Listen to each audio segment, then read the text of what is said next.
여러분 안녕하세요. 반갑습니다. 오늘도 어떤 상황, 어떤 처지에서도 오직 주님의 말씀을 따라 순종하며 주님과 함께 동행하는 믿음의 걸음들이 되어지시기를 간절히 기도합니다. 우리 함께 찬양하며 예배하겠습니다.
오늘 우리가 함께 나눌 하나님의 말씀은 사도행전 5장 12절부터 42절의 말씀인데요.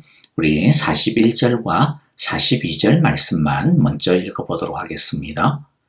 사도들은 예수의 이름 때문에 모욕을 당할 수 있는 자격을 얻게 된 것을 기뻐하면서 공의회에서 물러나왔다.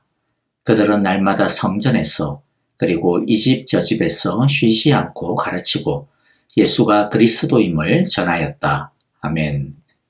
예수님은 하나님의 아들로서 사람들을 구원하시기 위해 이 땅에 오셔서 병자들을 고치시고 죄인들을 위로하시고 사랑으로 맞아주셨습니다.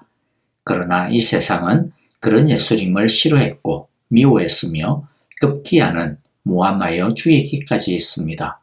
세상으로부터 버림받으시는 예수님은 남겨질 제자들에게 제자들도 그들의 스승이시 예수님 자신과 동일한 대우를 받게 될 것이니 마음을 준비하라 하셨습니다. 예수님의 이런 말씀대로 예수님의 제자들은 교회는 미움과 박해를 받기 시작하고 있습니다. 사탄이 교회를 공격하고 성도들을 괴롭히는 크게 두 가지 방법이 있는데요. 하나는 내부적인 여러 문제들을 일으키는 것입니다. 잘못된 믿음과 의식을 심어 속으로 꼴마가게 한다든지 또는 내부적으로 갈등을 일으켜 무너지게 하는 것들입니다. 또 하나는 외부적인 환경과 상황들을 동원하여 위협하는 것이죠. 외부로부터의 어려움, 고난이 대표적인 것들입니다. 어제 사탄은 아나니아와 삽비라를 통해 교회 안에 불순물을 집어넣으려고 했습니다. 경쟁하고 부러워하고 사람을 의식하고 바라보는 이런 세속적인 찌꺼기들을 심어두려고 했던 것입니다. 하지만 베드로는 교회의 거룩성을 과감하게 지켜냄으로써 사탄의 이러한 내적 오염 전략을 잘 분쇄하였습니다. 사탄은 1차 작전이 실패로 돌아갔지만 포기하지 않습니다. 이번에는 전략을 바꾸어 외부로부터의 공격을 사용합니다. 전에도 한번 외부의 위협이 있었지만 그때는 그냥 말뿐인 위협이었고 공갈이고 협박이었죠. 그러나 이번에는 그 위협의 강도가 훨씬 더 강해집니다. 아나니아와 삽비라의 사건으로 인해 온 교회와 이 사건을 듣는 사람들은 모두 크게 두려워하기는 했습니다. 하지만 이 사건으로 인해 오히려 초대교회는 거짓된 불순물을 제거할 수 있었고 성도들도 자신들을 돌아볼 수 있는 기회가 되기도 했습니다. 그리하여 초대교회는 거룩함을 유지하고 더욱더 강력한 성령의 이끌림에 사로잡힐 수 있게 되었습니다. 그 증거가 무엇입니까? 12절의 내용처럼 사도들의 손을 거쳐서 많은 표징과 놀라운 일이 백성 가운데서 일어났고 사도들의 가르침에도 힘이 있었다라는 것이죠. 사도들이 학식이나 사회적 종교적인 신분, 위치 이런 것들은 보잘것없었습니다. 하지만 사도들의 능력은 감히 어느 누구도 흉내낼 수 없는 것들이었습니다. 15절과 16절에 보면요. 심지어는 병든 사람들을 거리로 메고 나가서 침상이나 깔자리에 눕혀놓고 베드로가 지나갈 때에 그 그림자라도 그들 가운데 누구에게 덮이기를 바랐다. 또 예루살렘 근방의 여러 동네에 사는 많은 사람들이 병든 사람들과 악한 귀신에게 시달리는 사람들을 데리고 모여들었는데 그들은 모두 고침을 받았다. 자, 여기서 우리가 주목해야 되는 것은요. 그냥 와 이런 놀라운 일들이 있었구나 라고 하는 것만이 아니고 이런 성령의 폭발적인 능력이 아나니아와 삽비라 사건 이후에 따라 나온 결과라고 하는 점입니다. 베드로가 아나니아와 삽비라가 자신들 속에 감추고 있었던 거짓과 욕망, 속임수와 윗선의 죄를 들추어내고 그것을 도려낸 것은 단순히 아나니아와 삽비라라고 하는 이 부부에게만 해당되는 것이 아니었습니다. 이것은 하나의 표징이고 예정입니다. 그러니까 아나니아와 삽비라의 모습은 사실 초대교회 안에 성도들 안에 감추어져 있었던 들대고 있는 욕망과 거짓, 불순물의 대표인 셈입니다. 베드로는 이 불순물을 조금도 용납하지 않고 읍참마속의 심정으로 과감하게 잘라낸 것입니다. 성령의 능력은 거룩의 능력에서 옵니다.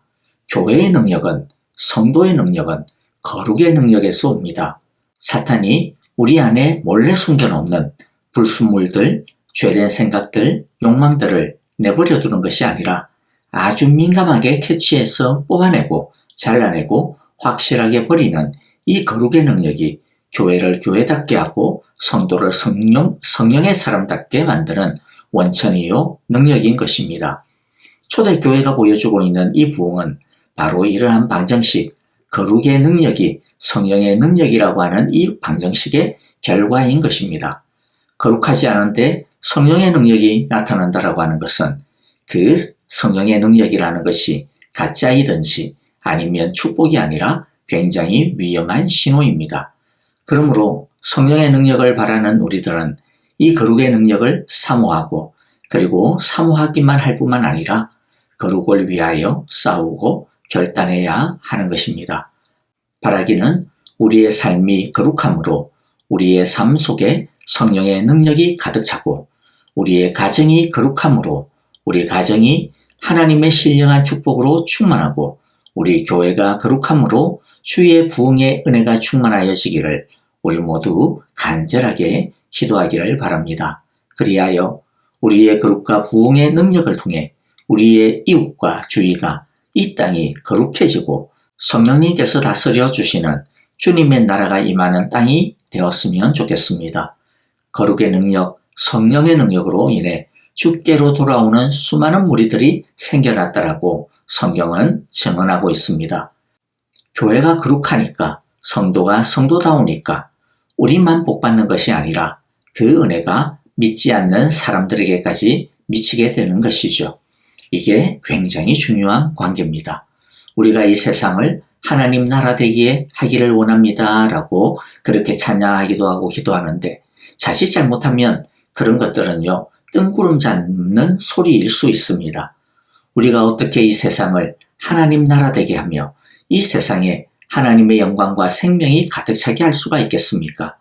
무슨 법을 고치거나 제도를 우리가 만들거나 정치적으로 어떤 혁명을 일으킨다거나 그런 것으로 절대 되지 않습니다. 교회가 교회다울 때, 성도가 성도다울 때, 성도가 거룩한 성도, 사랑의 성도, 교회가 거룩한 교회, 사랑의 교회로 제 역할을 다할 때 그게 최고의 답입니다. 한 줌도 안 되는 교회가 나중에 거대한 로마 제국을 무너뜨릴 수 있는 힘은 다른 데 있는 것이 아니었습니다. 교회가 거룩의 능력, 그로 인하여서 사랑과 성령의 능력을 확실하게 가지고 있는 것, 그것으로 인해 주위의 사람들이 이 초대교회를 칭찬하였던 것과 같이 주위에 있는 사람들이 교회를 칭찬하고 존경하게 되어지는 것, 거기에 있었던 것입니다. 그러므로 다시 강조합니다. 우리 사랑의 교회가 영혼을 구원하며 영적인 또 양적인 부흥을 이루고 싶습니까? 다 그런 소원이 있는 줄을 압니다. 그런데 우리가 할 수 있는 중요한 것 한 가지가 있죠. 그게 뭡니까? 그것은 우리 교회가 이 시카고 사람들로부터 칭찬받는 교회로 우리들이 만드는 겁니다. 존경받는 사랑의 성도들이, 우리들이 그런 성도들이 되면 되는 것입니다. 우리 모든 성도님들이 주위 사람들로부터 칭찬과 존경을 받는 그런 멋진 주님의 제자들이 다 될 수 있기를 간절히 기도하고 축복합니다. 자, 그런데 복음이 걷잡을 수 없이 이렇게 전파되자 유대교의 지도자들은 견디지를 못합니다. 그래서 그들은요, 아무 제목도 없는데도 불구하고 사도들을 붙잡아서 옥에 가둡니다. 그러나 주의 천사가 밤에 옥문을 열고서는 그들을 밖으로 내보내죠. 그리고 20절에 보니까 가서 성전에 서서 이 생명의 말씀을 남김없이 이 백성에게 전하라고 말씀합니다. 이 말을 듣고 사도들은 새벽부터 성전에 들어가서 거침없이 생명의 말씀을 가르쳤습니다. 유대 지도자들은 이튿날 새벽 사도들이 없어진 것을 알고 소동합니다. 사도들이 풀려나 성전에서 그 새벽에 가르치고 있었다라고 하는 것을 알고서는 군중들을 무서워하는 가운데서도 다시 끌고 와 공의의 앞에 재판정에 세우고 신문합니다. 하지만 성령 충만한 베드로와 사도들은 무서워하지도 않고 굴복하지도 않습니다. 그들이 유대 지도자들의 이러한 겁박과 위협에도 굴복하지 않았던 이유가 무엇입니까?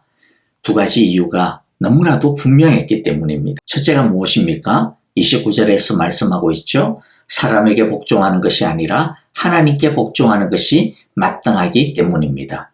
하나님을 믿는다라고 하는 것은 내가 필요할 때만 하나님을 찾아 써먹겠다 그런 게 아닙니다.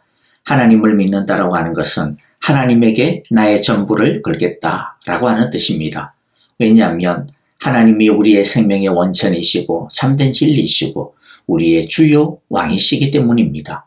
그러므로 우리는 사람이 아니라 세상이 아니라 그리고 더 나아가 나 자신이 아니라 오직 하나님께 순종하기로 작정한 사람들이라고 하는 것을, 그렇게 믿기로 작정한 사람이라고 하는 것을 우리 모두가 확실하게 알아야 할 것입니다.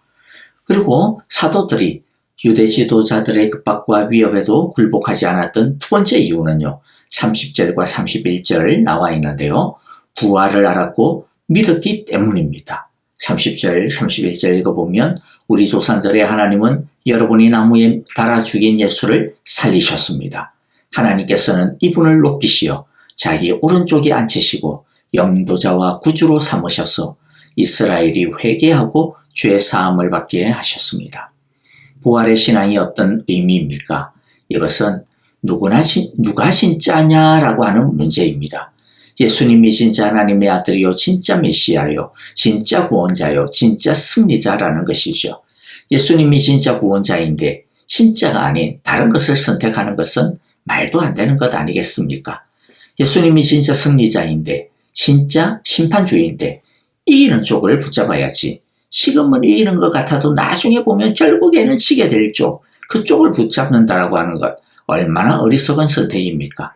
제자들은 마지막에 결국에 이기는 쪽이 예수님이라고 하는 것을 너무나도 확실히 알았기 때문에 지금 아무리 좋은 것을 가지고 꼬셔도 아무리 위협하고 협박을 해도 거기에 속아 넘어가지 않을 수가 있었던 것입니다. 그러므로 우리도 이 부활의 신앙을 확실하게 가지는 것이 너무나도 중요합니다. 그래야 지금 우리 눈앞에 보이는 것에 현혹되지 않을 수 있기 때문입니다. 여러분, 마지막에 이기는 쪽을 우리 모두 선택하기를 바랍니다. 심판의 주가 되시는 왕의 편을 선택해야지 나중에 심판당하고 망할 역도의 편을 선택하는 어리석은 선택을 하면 절대로 안 될 것입니다. 자, 이런 담대한 사도들의 모습을 보고 유대 지도자들은 질렸지만은 그러나 이들은 더 도끼가 생겨 이들을 예수님처럼 죽이려고 했습니다. 하지만 그때에 하나님께서 준비해 놓으신 돕는 손길이 있었습니다.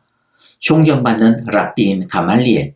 자, 이 사람은요, 사도 바울의 스승인데요. 이 가말리엘이 사도들을 죽이려고 하는 이런 결정을 막았습니다. 사도들의 증거가 만일 사람의 뜻이라면 이때까지 스스로 메시아라고 하면서 사람들을 꼬시고 선동했다가 결국 나중에는 스스로 그냥 망하게 되고 스스로 넘어지게 되었던 그런 메시아들처럼 될 게 뻔하니까 겁낼 필요 없다라는 거죠. 그런데 문제는 만일 이들의 말이 진짜로 하나님에게서 난 것이라면 그것은 우리가 아무리 무슨 짓을 해도 없앨 수가 없는 것이고 도리어 하나님을 대적하는 것이니 얼마나 무서운 일이겠느냐라고 조언을 합니다. 가말리엘의 이런 조언을 따라 공의회는 사도들을 채찍으로 때리기만 하고 석방하는 것으로 마무리를 짓습니다. 이에 사도들은 기뻐했습니다. 그런데 여러분, 사도들이 기뻐한 이유가 무엇입니까? 안 죽고 죽을 줄 알았는데 안 죽고 몇 대 맞는 것으로 끝나고 풀려났기 때문에 기뻐한 것입니까? 아닙니다. 그것 때문에 기뻐한 게 아닙니다. 기뻐한 이유는 41절이죠. 사도들은 예수님의 이름 때문에 모욕을 당할 수 있는 자격을 얻게 된 것을 기뻐하면서. 여러분, 그렇습니다. 만일 우리가 예수님을 믿는 것 때문에 예수님을 위하여 사는 것 때문에 하나님의 일을 하는 것 때문에 여러 가지 어려움을 당하고 손해를 당하고 고난을 당한 일이 생겼다라고 한다면 그것은 뭐 해야 될 일이라는 거예요. 슬퍼할 일이 아니라 기뻐해야 할 일이라는 것이죠. 왜입니까? 왜냐하면 그 고난은 우리가 진짜 예수님의 제자라고 하는 것을, 우리가 진짜 예수님에게 속한 자라고 하는 것을 확실하게 보여주는 증거가 되기 때문이죠. 그리고 또 그 고난은 우리에게 하나님의 복을 상급을 주시는 씨앗이 되기 때문입니다. 말씀을 마무리합니다.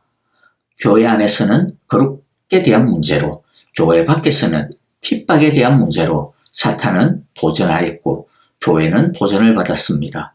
분명히 그런 도전과 고난은 어렵고 힘든 일이면 분명합니다.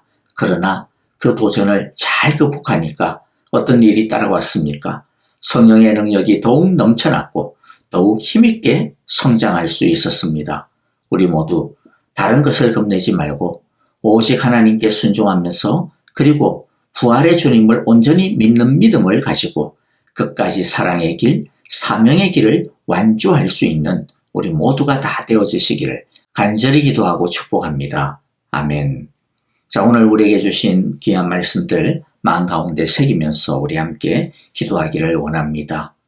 우리 교회를 위하여 우리 함께 기도할 때 주여 우리 사랑의 교회도 교회 내외적인 여러 가지 문제들과 도전들을 믿음으로 잘 이기고 극복하여 성령의 능력이 더욱더 넘쳐나고 지금보다도 더 영적으로나 질적으로나 양적으로나 부흥하고 성장하게 하소서라고 우리 함께 기도하기를 바랍니다. 우리 아프신 성도님들 김정숙 권사님, 지수영 집사님, 전정자 집사님, 김태수 집사님을 위하여 치유하심을 위하여서 기도해 주시기를 바라고요. 그리고 또 우리 슬픔을 당하신 유영래 권사님 가정을 위하여서도 우리 함께 주의 사랑과 위로가 넘칠 수 있도록 기도해 주시기를 바랍니다. 그리고 선교사님들을 위하여 또 도미니카 공화국 단기 선교팀 사역한 그 열매를 위하여 우리 함께 기도하겠습니다. 찬양 드리며 기도합니다.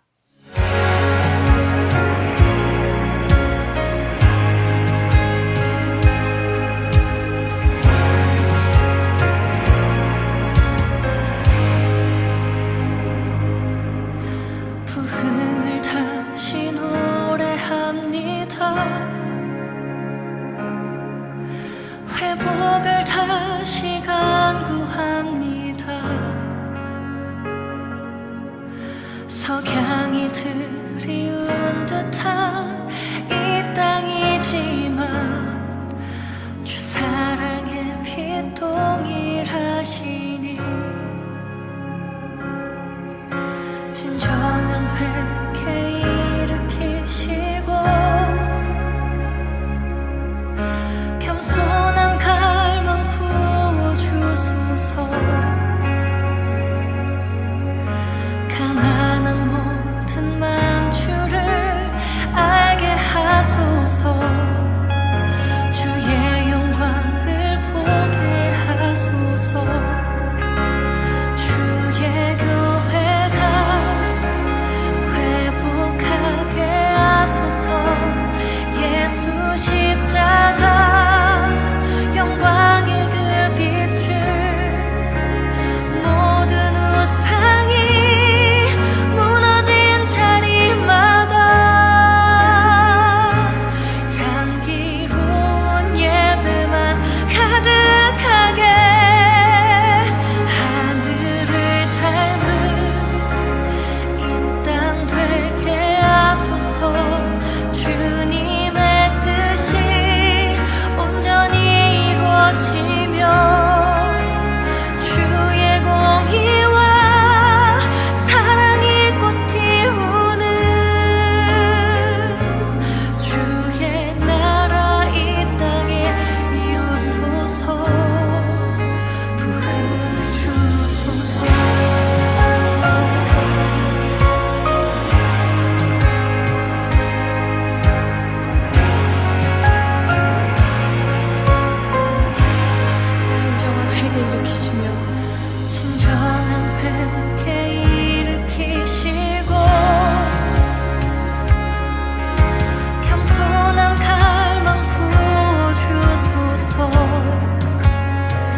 예수 십자가 영광의 그 빛을 모든 우상이